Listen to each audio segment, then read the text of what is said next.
गाड़ी लेके बढ़िया से जय हो हमर ड्राइवर भैया अज भांग पी के गाड़ी हम मत चलाई हो हमर ड्राइवर भैया। इस भजन को कितने लोगों ने सुना है? एक बार दोनों हाथ उठा लीजिए, कम से कम ताली बजा के आशीर्वाद कर दीजिए। इधर से भी, इधर वाली माताएं बहनें भैया लोग पीछे से सभी कोई दोनों हाथ उठा के ये 1 2 3 4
जयकार की आवाज सिर्फ इधर से आ रही है, उधर वाले को हाथ नहीं दिए मैया ने, बाबा ने ये है।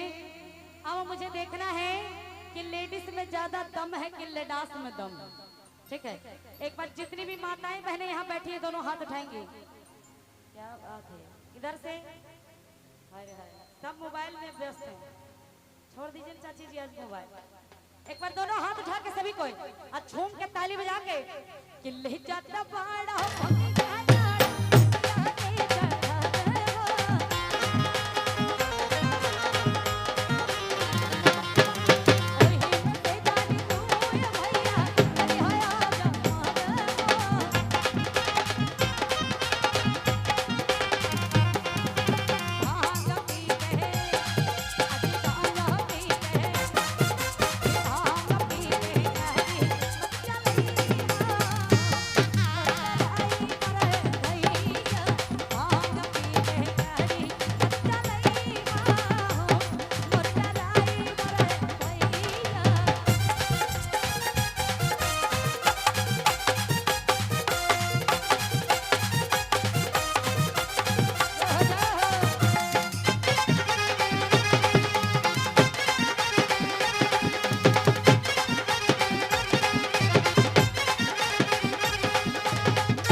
जितने भी इस दरबार में भक्त लोग बैठे हैं भैया लोग, एक बार दोनों हाथ उठाएंगे।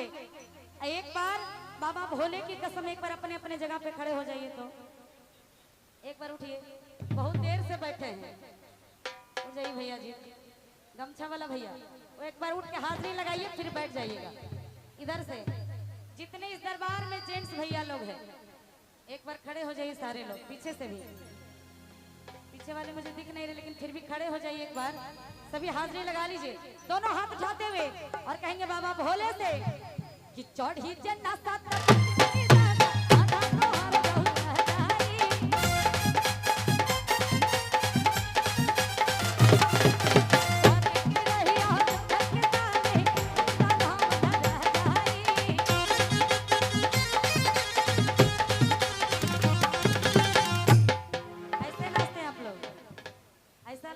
बाराती में जा रहे हैं। एक बार दोनों हाथ उठा लीजिए। कहते हैं कि गुल गुलशन गुलजार हो जाते हैं, गुल गुलशन गुलजार हो जाते हैं, और इस दरबार में तालियां बजाने से सबों का बेड़ा पार हो जाते हैं। तो भोलेनाथ के दरबार में बैठे हैं या खड़े हैं, एक बार जरा झूम लीजिए, तो कहीं और झूमने की जरूरत नहीं पड़ेगी। दोनों हाथ उठाते हुए थोड़ा थोड़ा जिनको जैसा आता है वैसा नाच लीजिए, है ना। कि चढ़ी जन्ना साथ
उसका फूटा करम।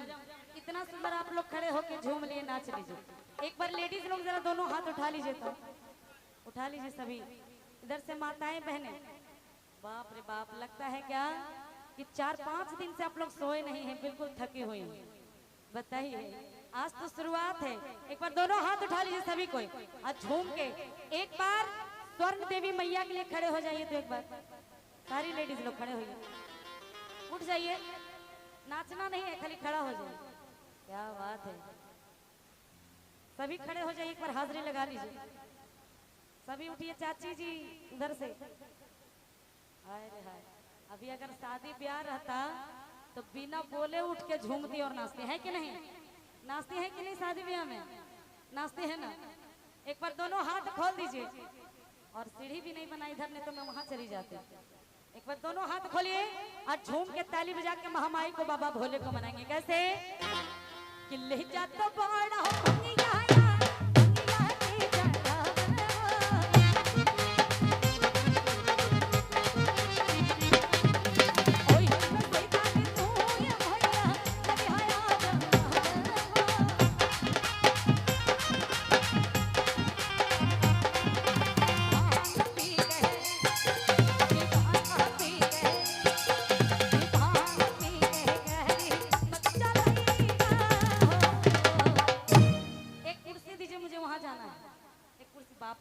दादी जी कमाल कर दिए हैं।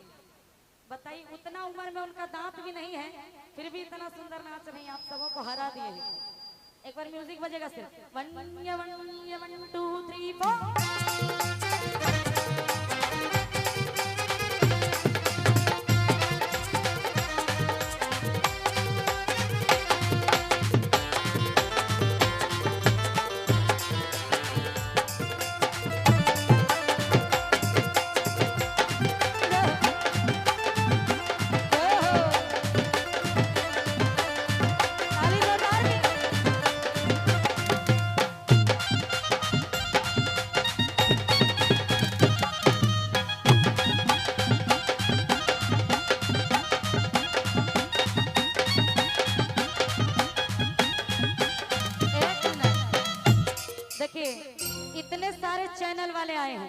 ठीक ना।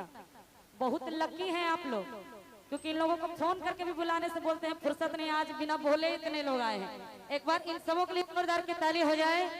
और देखिए शादी ब्याह में तो सब झूमते हैं, सब नाचते हैं, लेकिन रोज रोज जागरण होता है क्या? और मैया के दरबार में नाचने का मौका बड़ा कम मिलता है।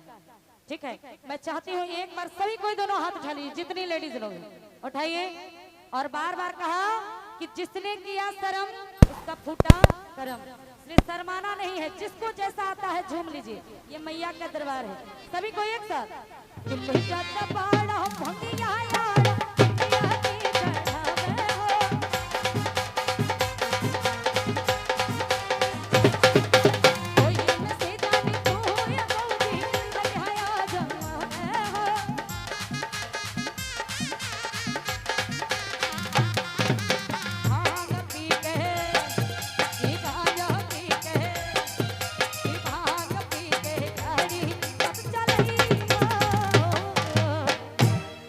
दादी कमाल कर दी है भाई। अच्छा ये बताइए, दादी से भी ज्यादा उम्र के हैं क्या आप लोग? नहीं ना, फिर भी कंजूसी कर रही हैं सब। मैं बार बार नीचे नहीं आऊंगी, मैं चाहती हूँ एक बार दोनों हाथ उठा लीजिए, सब उठाइए दोनों हाथ, सब कोई नाच लीजिए, झूम लीजिए दादी के जैसा। कैसे? जीते बहारू से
बोलिए बाबा वैद्यनाथ की, बोलिए बाबा भूतनाथ की, बोलिए बाबा बासुकीनाथ की। हर हर